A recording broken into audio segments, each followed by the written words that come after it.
আসসালামু আলাইকুম, কেমন আছেন আপনারা সবাই? চলে আসলাম একটি নতুন ভিডিও নিয়ে। আমি আজকে আপনাদেরকে দেখাবো আমি বাসার ভিতরে কি কি গাছ লাগিয়েছি। এই দেখুন গাজরের গাছ, যেটা আমার ফ্রিজের ভিতরেই গাছ হয়ে গিয়েছে। এখন দেখাবো আপনাদেরকে পেস্তা গাছ, এটা হচ্ছে মাটির নিচের পেস্তা, যেটা রান্না করে খাওয়া যায়। এই পেস্তাটা অনেক দিন হয়ে গিয়েছিল, আমি এটাকে খাচ্ছিও না, ফেলেও দিচ্ছি না। এটা দেখুন কত বড় গাছ হয়ে গিয়েছে। আপনাদেরকে আরেকটি দেখাচ্ছি, দেখুন মিষ্টি আলু। অনেক দিন হয়েছে আমার বাসায় এগুলো ছিল, আমি খাচ্ছিলাম না, কারণ এগুলো মানে ভালো লাগে না খেতে, তাই খাচ্ছিলাম না। দেখুন এতে কত বড় বড় গাছ হয়ে গিয়েছে। আপনাদের কার কার লাগবে আমাকে বলবেন, আমি পাঠিয়ে দিব কুরিয়ার করে।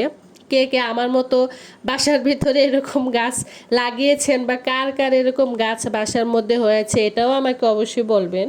দেখুন আমি মানে সবগুলো আরও অনেকগুলো ছিল, কিন্তু যেগুলো একটু বড় বড় হয়েছে আমি এগুলো আপনাদেরকে দেখাচ্ছিলাম। এগুলোর কি অবস্থা হয়ে আছে, এত বড় বড় গাছ, এগুলো তো এখন আর খাওয়াও যাবে না, ফেলে দিতেও কিন্তু মায়া লাগবে বলে।